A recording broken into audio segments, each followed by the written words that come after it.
डोवल साहब ने कहा है कि हमें दुश्मन के घर में घुस के चीजें मैनेज करनी है, तब जाके पीस हमारी टर्म्स पे आएगा। और ये बिला जरूरत इस तरह के मेरे ख्याल से बयान देके वो एक टेंशन और बढ़ाते हैं। जब से अजीत डोल साहब आए हैं, ये अजीत डोल साहब जो खुद कहते थे कि मैं मलंग के रूप में, फकीर के रूप में, फलां मिजार पे मैंने फलां से पूछा, फलां घर में मैं फलां रहा और मैंने क्या क्या कार्रवाइयां की, वो एडवाइजर है और भारत की इस वक्त आंखें हैं। So it means the only country where NSA Doval साहब जो हैं वो जिसके he's talking about पाकिस्तान, जो पाकिस्तान की बात कर रहे हैं। कुछ इस किस्म के सिग्नल्स मिल रहे हैं भारत की तरफ से कि जिनकी बुनियाद पर अब लगता यह है कि पाकिस्तान और भारत के दरमियान लाइन ऑफ कंट्रोल पर महाज गर्म हो। हमें इंडिया से खतरा है कि कहीं इंडिया हम पे महदूद फौजी कार्रवाई ना कर दे या फिर हमारे से मुकम्मल जंग ना कर ले। इस वक्त पाकिस्तान की गवर्नमेंट डरी। Now is our time that we need to keep Pakistan engaged on its territory. इसके ऊपर वो आजकल काम कर रहे हैं। शांति के लिए पाकिस्तान में घुसकर हाफिज सईद को टारगेट करेंगे। जो हमारे टारगेट, बंदा बोल कौन रहा है? अजीत डोवल, वो बंदा जो 7-8 साल पाकिस्तान में भारत की जासूसी कर चुका है, जिसको पाकिस्तान का चप्पा चप्पा पता है। बिल्कुल, और मोदी जी का करीबी साथी तो भाई समझो मोदी जी की आंखें और कान है ये। बिल्कुल। दोस्तों, आप जानते हैं कि पाकिस्तान ने कश्मीर के अंदर जो हमारे साथ किया है, वो अलग बात है कि हमारी सरकार उस जमाने की उनके साथ मिली हुई थी, लेकिन इन्होंने जो हमारे कश्मीरी पंडितों भाइयों के साथ जो किया है, बहुत जुल्म किए हैं दोस्तों। इन्होंने वहाँ पे खुले आम बंदूकें लगा के गोलियां मारी हैं और तब कोई बोलने वाला नहीं था। लेकिन आज भारत दूसरा भारत है, आज नया भारत है दोस्तों। आज मोदी जी का भारत है, आज अजीत डोवल जी का भारत है। और अजीत डोवल जी ने ये बात साफ साफ बोल दी है कि अब हम कश्मीर का बदला लेंगे। दोस्तों, पाकिस्तान ने हमारे साथ बहुत जुल्म किए हैं, अब उसका बदला लेने का वक्त आ गया है। पाकिस्तान को उसकी औकात दिखाने का वक्त आ गया है। अब का पाकिस्तान पैसे ही बहुत कमज़ोर हो चुका है। इन्होंने जो दहशतगर्दी फैलाई थी, अब इनकी दहशतगर्दी की कोई औकात नहीं रह गई है और ना पाकिस्तान की कोई औकात है। अब भूखा नंगा वैसे ही है। अब अजीत डोवल जी के इस बयान से पाकिस्तान के अंदर बुरे हालात है, सबकी टांगें कांप रही हैं और पैंट गीली हो चुकी है।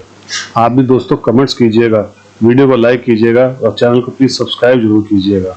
Thank you very much. Important statements आ रही हैं भारत से, जहां भारत के NSA national security adviser Ajit Doval साहब वो बंदा है जो सोचता है, प्लान करता है नेशनल सिक्योरिटी डोमेन में।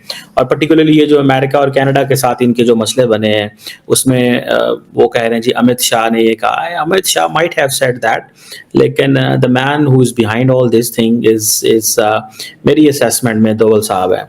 डोवल साहब ने एक स्टेटमेंट जारी की है, हमें दुश्मन को दुश्मन की बैटल ग्राउंड पे हराना है, तब जाके अमन होगा, तब जाके अमन हमारी कंडीशन पे होगा। इसमें the only country way NSA Doval साहब जो हैं वो जिसके ही टॉकिंग अबाउट पाकिस्तान, जो पाकिस्तान की बात कर रहे हैं। सारी बात है, वो अफगानिस्तान की तो नहीं बात कर रहे, वो मालदीव्स की बात तो नहीं कर रहे। पिछले 77 सालों से इंडिया पाकिस्तान के मसले हैं ना, सो वो पाकिस्तान की बात कर रहे हैं। मिसाल के तौर पे कि जो रिसेंटली यहाँ पे हमले हुए, तो जो डोवल साहब बात कर रहे हैं वो कह रहे हैं दुश्मन के अंदर जाओ। सो इट मीन्स कि target Hafiz Saeed inside the territory, target former Mujahideen inside Pakistan, so that the more you engage Pakistan inside the territory, the better it will be for them. Because India ये समझता रहा है हम engage रहे हैं अपनी territory में। India ये कहता है कि कश्मीर में जो इंडिया engage रहा है पाकिस्तान से लड़ाई में, तो उन्होंने क्या किया कि now is our time that we need to keep Pakistan engaged on its territory. इसके ऊपर वो आजकल काम कर रहे हैं। ये है बेसिकली वो माइंडसेट जिसके ऊपर इंडियन गवर्नमेंट इस पे काम कर रही है। और जयशंकर साहब भी यही कह रहे हैं कि 2020 से situation was not going good, negotiation Chinese के साथ चल रही थी। अब ये जो डेस्पैंग एंड डैमचौक है वहां पे अंडरस्टैंडिंग हो गई है। और जयशंकर ने कहा है कि मोदी और शी जिनपिंग की मुलाकात तभी हुई है जब डिसएंगेजमेंट हुई है। सो वो कह रहे हैं कि मिलिट्री डिप्लोमेसी ने भी काम किया और डिप्लोमेट्स ने भी काम किया। सो इंडिया जो है, मैं एक बात बताऊं आपको, the level of clarity and foreign policy which and the way doctor Jaishankar speaks, मुझे ये बात बड़ी अच्छी लगती है कि at least a person is speaking. हमारी लीडर, हमारे फॉरेन मिनिस्टर तो बोलते ही नहीं है यार।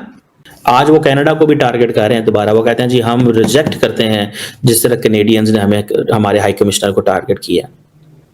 हमने ऑर्गेनाइज क्राइम का मसला कनाडा के साथ उठाया है। सो मुझे ऐसा लगता है कि जिसे कहते हैं ना कि Indians they are talking with everyone, they are giving वो हर एक के साथ बात कर रहे हैं।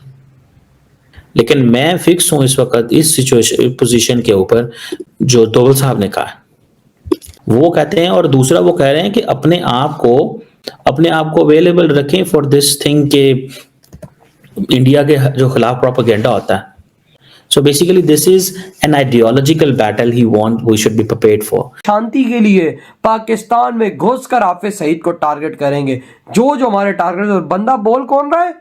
अजीत डोभाल, वो बंदा जो 7-8 साल पाकिस्तान में भारत की जासूसी कर चुका है, जिसको पाकिस्तान का चप्पा पता है। बिल्कुल, और मोदी जी का करीबी साथी तो है। भाई समझो मोदी जी की आंखें और कान है ये। बिल्कुल, आपने अंदाजा लगा। और भाई साहब देखो ना किस स्टेटमेंट कैसी आ रही है। वही ना भाई साहब, भारत आदेश कैसे दे रहा है कि अब हम पाकिस्तान में घुस के पाकिस्तान के बैटल ग्राउंड पर घुसेंगे और भाई ऐसे लोगों को ठोकेंगे कि जो भाई साहब दोबारा भारत की तरफ देख ही ना सके। बिल्कुल, तभी अमन हमारे मुल्क में होगा और सुकून के लोग सांस ले सके। देखो ना, ये देख ले अजीब डोल साहब के क्या बयान है। वही ना, अगर हो गया तो तुम क्या समझता है क्या बनेगा। वही भाई साहब, आप सोचो ना, रात कम सोए हुए हो और भाई साहब उधर से भाई साहब आके सुबह खबर मिले हाफिज सईद तो क्या, और फिर सही पे भी हालात ठीक नहीं। भाई साहब बड़ा टेंशन है पाकिस्तान में, बड़ी टेंशन मची हुई है कि भाई साहब ये जो भारत एक्शन ले रहा है ये करना क्या चाह रहा है इंडिया। ओ भाई साहब, चाइना जैसा देश ने अपनी सेना अपनी पीछे कर ली भारत के खौफ से, तो हम किस खेत की मूली है भाई। सही बोला हो यार, उसकी तो सेना हमसे 4 गुना ज्यादा है। उसने डर के मारे पीछे कर लिए तो हम क्या किस खेत की मूली, ये सोचो ना। वही ना, इस टाइम पर इंडिया जिस तरह पाकिस्तान के ऊपर आदेश दे रहा है अपनी सेना को कि घुस जाओ और भाई साहब ले आओ हाफिज सईद की भाई साहब लाश को। मैं तो यकीन कर के 15 मिनट भी नहीं ठहरेगा पाकिस्तान में। यार हालात ऐसे ना इकोनॉमी है ना कुछ और है ना का। इंडिया लड़ सकता है ना, इंडिया लड़ सकता है। इंडिया के पास दुनिया की हर चीज है। मैं कहता हूँ इंडिया पूरा साल हमसे लड़ता रहे तो उसको कोई परवाह नहीं, लेकिन आप खुद देखो ना यार कि भाई साहब आज पाकिस्तान की हालत क्या हो गई है कि इंडिया आदेश दे रहा है और इधर मातम मच चुका है कि भाई भारत ने क्या बोल दिया। एक टाइम था पाकिस्तान कहता था चलो देख लेंगे क्या करते हैं, लेकिन आज तो वो भी हालत नहीं रही ना। आज तो भाई सब हम भाग रहे हैं उल्टा इधर उधर के, भाई भारत ने तो आदेश दे दिया। अब वो जब हमारे घर में घुसेंगे तो हम क्या करेंगे। जवाब बत्ती दांतों से जवाब इंडिया को नहीं देते, ऐसे डरे हुए। तो कुछ बोला ही नहीं है ऊपर से, कसम कभी भी नहीं बोला। आज साल 2 हो गए, 2-3 सालों से पाकिस्तान ने कुछ भी नहीं बोला। मोदी ने ऐसा डंडा दिया हुआ है कि इनकी बोलती बंद कर दी है कसम से। और ऊपर से अब सोचो रातों रात अब क्या करता है इंडिया। ये थोड़ी देर पहले की स्टेटमेंट है, अब क्या इंडिया बहुत खतरनाक हो सकता है। वही ना भाई साहब, ये जो रातों रात अब जो इंडिया करने वाला पता नहीं क्या होगा।